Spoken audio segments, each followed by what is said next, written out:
Calamity abounds and it's making me frown, cause humanity can't see what it's already So, Brunswick. we have most preps done and getting ready to leave and wrapping up a month in Brunswick. I really kind of surprised we stay here that long. This is actually a really interesting, really neat marina. It's probably the most cruiser-oriented and social marina we've been at yet. So, we are heading to a dinghy float. Drift. Drift. Is that what it's called? A drift. A dinghy drift. Basically, other liveaboards here who don't normally fire up their dinghies engines, which really should be done every 30 days so the gasoline doesn't come up. We all take our dinghies out for a ride, and then we raft up upstream During the full moon. during the full moon, and then we let the tide just kind of carry us back down, and then repeat. Should be fun.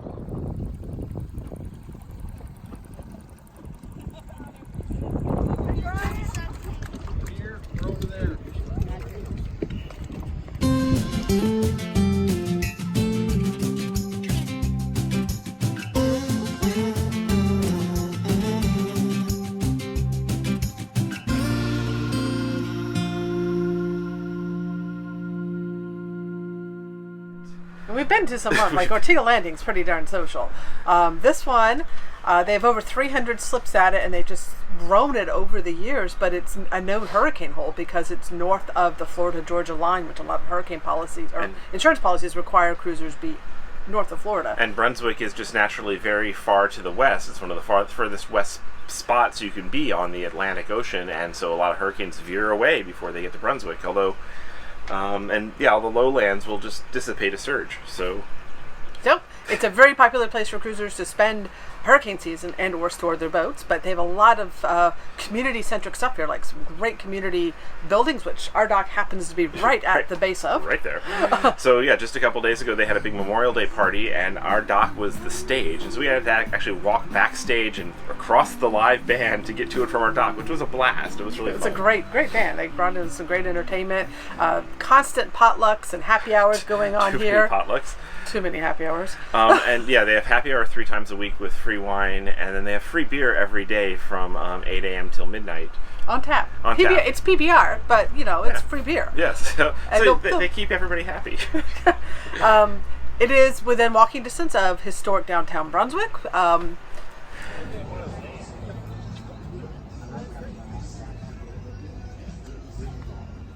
Okay, we are walking through downtown Brunswick, Georgia on a Saturday night, and this town is... It's 8 p.m. It's not still light out. It's beautiful, late spring night. This town is hopping into bed already. Brunswick is the anti-Sanford. It reminds me I never was in Sanford that long ago, but it seems like a town that is at the edge of growth. Most things close down at 8 o'clock most nights. I can't believe on a Saturday night. There's a couple of restaurants open, but that's it. There's like hardly any activity going on at all. There's no people on the street. There's stuff going in, like right next to where we're standing right now on this corner there, a brewery is going in, the Silver Bluff Brewing Co. There's apparently America's best rum is brewed right over there. We haven't had the brewery tour yet. But again, distillery tour. Breweries here. So there's some interesting stuff here, but again, it's all shuts down early. There's not a lot of vibrancy just yet. So there's some really good food. We've discovered some great food and stuff. Excellent some neat food restaurant. Here. But we did go to one outdoor street fest and stuff like that, but it's all very low energy compared to we got spoiled in Sanford. Try not to compare everything to Sanford, but it's true. Hard to do. Brunswick is one of the top marina stops for cruisers, especially for the liveaboard community. But it definitely doesn't have what Sanford had going on. Now, on the other hand, the marina is hopping. They have happy hour 3 days a week. The clubhouse at the marina is always going on. There's stuff happening at the marina a lot if you want to get involved in the marina social scene. But the downtown is definitely not the kind of energy that we are craving. But it's still nice. It's actually really beautiful to walk around. A lot of cool old buildings. It is, and it's nice not to have distractions sometimes when you're buying a new RV and yes, that's true. Having work to do. Yeah. Well, we'll go finish our walk through town. There's the brewery under construction. One of the highlights of Brunswick. The menu at this place is amazing. Not just pizza. It's got Beautiful some buildings. really great, really good restaurants. Been impressed by the food here. But it's also kind of a sleepy town too. So it's feels like it's on the cusp of emerging. Maybe Yes. it has been that way for a long time. Yes. But we enjoyed it. I mean, we really enjoyed it. It was great having that right here. But of course, the reason we ended up staying here longer was getting our camper van. So, Yes. and getting acclimated with it and taking it for local camping trips. So we weren't here the entire time, which was kind of cool to experience that. Yeah, this was a perfect little base camp to hop over to a campground that was just 2.5 miles as the crow flies that way. But really great change of pace to get some land time. And we have dear friends who live in the area, Ann and Elliot, who we met via our blog, 10 years ago. And this has been an area that we've always routed through with our RV to visit them, and now they own a boat too, and it's just been a lot of fun. You saw them in our arriving to Jacksonville videos last year. So it's been a lot of fun hanging out with them casually here in Brunswick. Yeah, so great stay in Brunswick, neat marina, would definitely recommend coming back here again. But it's time to move on. We're going to start working our way north. We happen to be right in the middle of a record-setting heat wave, so I'm kind of worried that the water might just boil off in front of us as we head out. And It's going to hurt to unplug from the shore power and unlimited air conditioning, but okay, we're about to do it. Well, we still have unlimited air conditioning. We're just going to need to run the generator. Exactly. Even with the full solar array implemented, that's not enough to run the air conditioning nonstop. Yep. And yeah, so gonna putter our way up towards Savannah and see what comes next. We really haven't made too many plans. We don't know where our next stop will be. We don't know how long we're going to cruise this season. We're contemplating potentially storing the boat somewhere for hurricane season and going back to RVing for the summer, or just continue to hopscotch and be ready to move the boat as needed for approaching storms. So Yes. we don't know yet. We'll figure it out. Yep. Okay. Let's go cast off.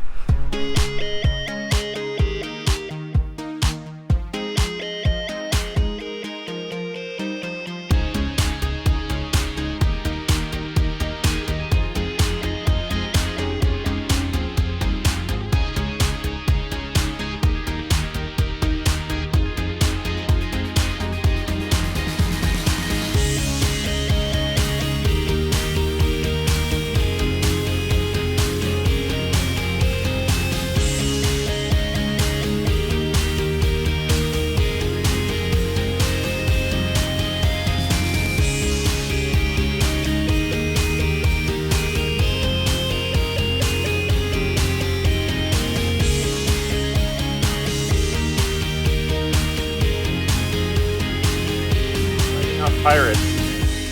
They are invading.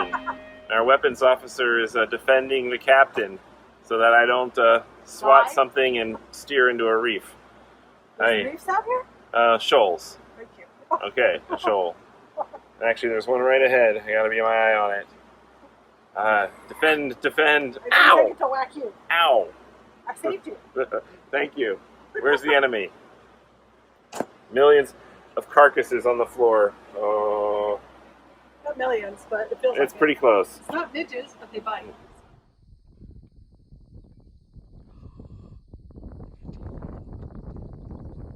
One, two, three.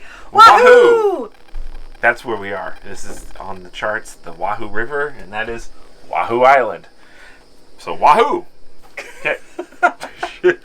So we left Brunswick Landing Marina and we have been cruising the Georgia coastal lowlands. Low country, and it is very low and very flat and big, basically rivers of grass. This is some of the first trees we've seen in the last 5 days. Basically, yeah, it's lots of grass, and as the tide goes up, the grass almost disappears. And if you have probably a flat boat, you can just go almost anywhere, and then the tide goes down, and you're little twisty little Narrow channels, yes. lots of shoaling to look out for. Yeah. Definitely something you need to time your transit with the tides, be very aware of it. Mm-hmm. And it's actually been fun because It's pretty. we like the tight little twisty narrow roads. Yes. Waterways. Waterways, not quite roads. But yeah, we like the twisty roads too. So our first stop, we went down from Brunswick and turned at the river entrance and went through the ICW to the Frederica River and Fort Frederica. We thought we would be able to get on shore, go explore the fort. As we're leaving Brunswick Landing Marina, the one of the dock masters there, Bjorn, he says, well, you're going to get there and find out the fort's smaller than your boat. And I think he was right. It is a very tiny fort. It looks kind of cool. It has big, beautiful grounds around it. And they have a dinghy dock, but the dinghy dock looks like it is out of commission. I took a closer look at it and with binoculars, and it's got some ropes across it and no floating spots. So it'd be pretty precarious to get ashore. So kind of didn't seem like worth the point. And there was an area coming up that was notorious for being some of the shallowest in the ICW, so we decided to not stay there for the night. And since it was on a rising tide, let's go ahead and transit that area at a rising tide, be safer, and get on to our next anchorage that you had already researched up. Yeah, so we went up ahead to Wolf Island, which basically staged us in a good position for the next piece and everything. Got us through that really shallow spot. Wolf Island was really pretty. Again, we were just like out here in this middle river of grass. We had a view of the lighthouse on the south side of Sapelo Island. And shrimping boats coming and going. So it was really interesting. But we couldn't go outside. The flies, oh my gosh, these big black biting flies are everywhere. And we pretty much were inside. And swatting. And it's we've been having unseasonably warm temperatures. So temperatures were spiking above 100 when we left Brunswick, and they only finally dissipated like yesterday. Yeah, so we basically hid inside with the air conditioning, peeked out at the sunset and the sunrise. We stayed there 2 days, got some work done and signal testing and other things, but it was actually it's mostly kind of like watching the Wild Kingdom, because we'd see all these flies outside, and then these wasps would swoop in and dogfight the flies and catch one and carry them off. So we're cheering for the wasps. But yeah, it was actually a little brutal with the flies. So it turned out to be a really good signal testing area. So we have some new boosters, new antennas in that we're testing for our work life over at Mobile Internet Resource Center. So it turned out to be a really good work day. And then so we stayed 2 nights there, and then cruised up about another 20-ish miles. Yeah, another 20 miles up the low country to now we're at the Wahoo River. So we have St. Catherine's Island over here, and we are near where our friends Elliot and Ann live. So Ann and Elliot are some of the first people we met in our journey off of the blog, like back in 2010, I believe. Way back. And they have this amazing location in this area. They live in one of these fly-in neighborhoods, so they have an airplane. What you waving at, Cherie? Our friend Elliot, finding us. At least I hope it's him. Yes.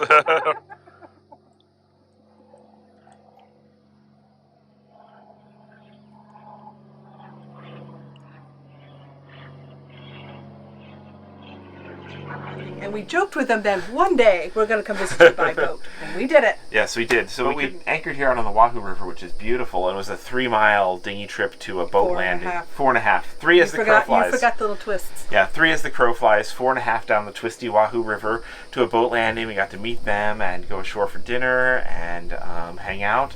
And then we've just been hanging out here and enjoying floating in the Wahoo River the last 2 days. Doing more signal testing.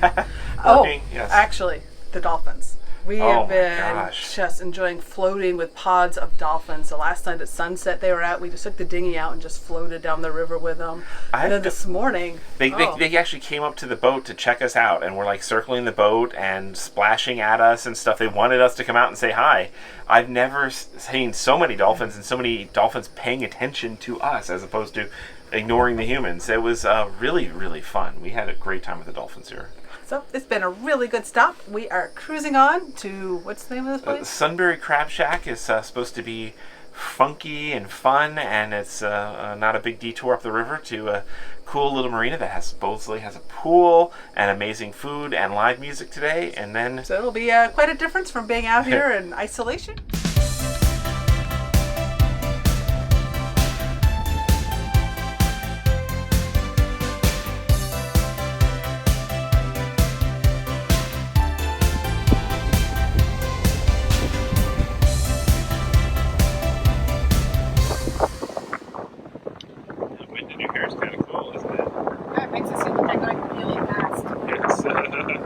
In actual, like fighting for maybe getting 5.5 knots.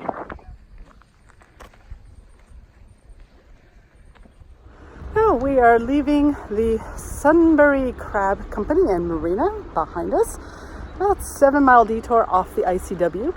And we came here because of a lot of great reviews on Active Captain and Waterway guides, especially several that mentioned a swimming pool in the shade, which just sounded delightful after several 100+ degree days. Although not a bad stop, but they don't have a pool. All they do is owned by the owners of the restaurant, and it's not open to the public or the marina. It just happens to be that several past cruisers befriended the marina staff and the owners and got invited to use the pool, and they failed to mention that in the reviews. So no pool for us, which was kind of the major draw for us. So we ended up paying $100 a night to dock here and then dine at the restaurant. That's the only thing to do. So, a $50 dinner plus $100 to dock. Kind of disappointing. It was good food, but not $150 food. And I think all in all, we probably would have preferred just anchoring out and maybe dinging in and using the dock for free for the day. So, lesson learned, don't always trust the reviews you read online. Sometimes they may be omitting some important details like that.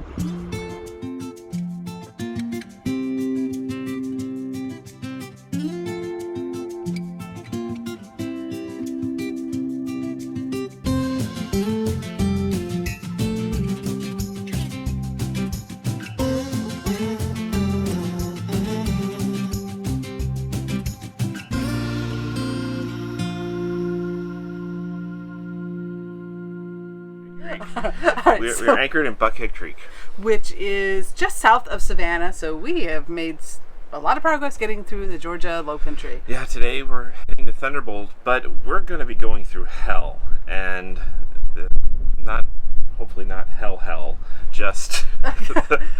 But last night here was pretty amazing. I mean, we pulled in, we had a lot of reviews that this was a nice anchorage, but it looks like any other Georgia anchorage, really. It's lowlands all around, with some trees grass, on the horizon. Trees on the horizon, beautiful. It's gorgeous here. I mean, Georgia is gorgeous, but it all does start to look the same. That's true. but what is still, I guess they all look the same, but the dolphins are amazing. I've never seen so many dolphins than here in the Georgia waters, and we got another dolphin show last night. And we also got a helicopter show. So there were dolphins right off our swim platform, and a slight rainbow formed over the ocean. And I was like, Chris, go get the drone out, try to capture this. Dolphins, rainbow, boat, everything. So okay. So I was still in the back of the boat watching the dolphins, and I was actually communicating with some of our staff as well and finishing up the workday. And then I hear this sound that is a lot louder than a drone should be. It's a very, very big single rotor thing zooming down, and I've got the drone just right over here, and coming down this creek at probably 200 miles an hour, 150 miles an hour, 50 feet off the water is a military helicopter, presumably on a training exercise, and they see why not and decide to make us a target, so they shoot in and do a diving turn, spin. They went that way. Yeah, 360 around us, feet away with this helicopter, and then rocket off into the distance. No, he's freaking out because of the drone. Now, we are definitely in no restriction fly zone. I mean, yes. And he is at 300 feet with the drone. He is well within the rights of flying the drone here. But helicopters are supposed to be higher than that and not coming in so close. I'm just a few, Anyway, I managed to spin the drone around and get it low and got a little bit of the last of the footage of the helicopter shooting around us, but the whole thing lasted 90 seconds. It was really kind of crazy. And in that footage, you can see the prop wash because the drone actually passed in front of the drone. It wasn't filming at the time, but you can see still the prop wash of the blades. Just, it was. It's exciting and interesting, and thankfully no collisions. But today we are going to go cruise through hell.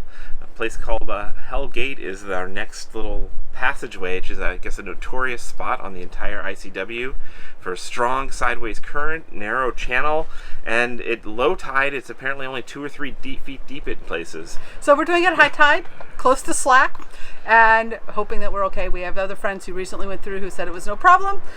So. And then we got to go up the river, past Skidaway Island, and cruise into Thunderbolt, where we'll be stopping for a few days. Which is, Thunderbolt is just on the outskirts of Savannah proper. So enjoy a few days there, and then decide where we go. See you down the river. Yeah, maybe we've been watching too much Lucifer lately. Going to hell. Dun, dun, dun.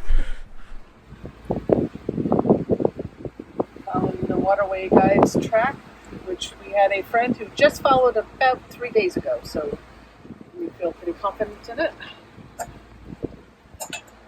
Feeling any currents? A little bit. A little push to the side. There's a little bit of squirreliness. I think maybe we should call it raccooniness.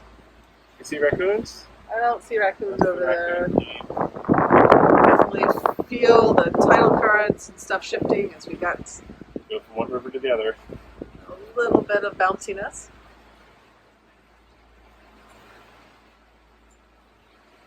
But you got this narrow track ahead, but you really can't see it.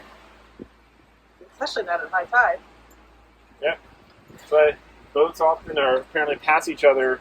One boat's aground, one boat's still got plenty of water just because it's so narrow and irregularly shaped.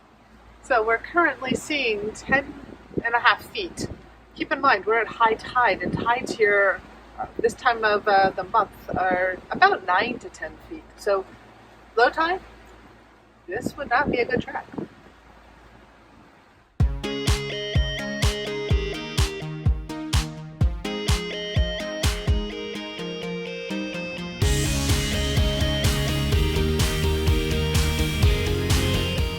We create these videos just for fun. If you enjoyed it, give us a thumbs up, leave a comment, subscribe to the channel.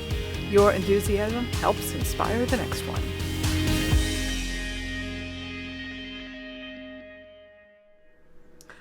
Wasn't that anchoring in Georgia just beautiful? Georgia offers so much natural beauty. We just loved our time cruising Georgia's lowland coastlines. But something happened while we were cruising up that way, and that's that the Georgia legislature passed House Bill 201, which is going to restrict the opportunity to anchor along Georgia's coastal waterways. Now, the intentions are good. It's to relieve a lot of the derelict boats that build up, and also to enforce the no pumping of raw sewage overboard, which apparently some consider a problem in Georgia's waterways. But the impacts of this bill are going to reduce the opportunities for us transient cruisers to utilize and anchor along the way. Some of the stipulations that passed was there's going to be permit fees starting at $5 a day that you have to purchase online or in places where you would buy a fishing license, which is going to add an extra obstacle for those anchoring out. And it's also going to require that you only can anchor in places designated by the DNR, the Department of Natural Resources. And as you can see, we talked a lot about having to time the tides, and there's a lot of shallow areas. And if the DNR isn't thinking through where those anchorages should be to make it safe transit through Georgia, it's probably going to cause a lot of cruisers to just bypass Georgia and go on the outside instead and skip all of this beauty. Now, the hearings for the initial, the law has already passed, and it kind of came through quietly. It took a lot of people by storm, even those that are closely watching advocacy issues in the cruising industry. And they had a hearing on July 15th from cruisers, and took a lot of feedback. There was a lot of push to get that feedback in there. And now it is up to the DNR to come up with what the actual rules are going to be. They are apparently revising the rules that they originally had, and then they're going to be putting those out again sometime in September or October for another round of feedback. So if this is an issue that is important to you, if you ever plan to cruise through Georgia and you want to be able to experience some of that beauty that we did, make sure you're staying in tune with what is going on. There is a Facebook group called Save Georgia Anchorages that is being led by a group of very active folks that are very passionate about this, and they're researching this and keeping us all advised on what's going on. Many of the cruising organizations like the AGLCA, the MTOA, Seven Seas Cruising Association, and many others are keeping a close eye on this, and they also have putting advocacy dollars and efforts into this. So please support the organizations that are behind this. Anchoring laws will affect all cruisers. If one state does it, well, other states might get ideas too. So please, please, please keep an eye on this. We will be as well.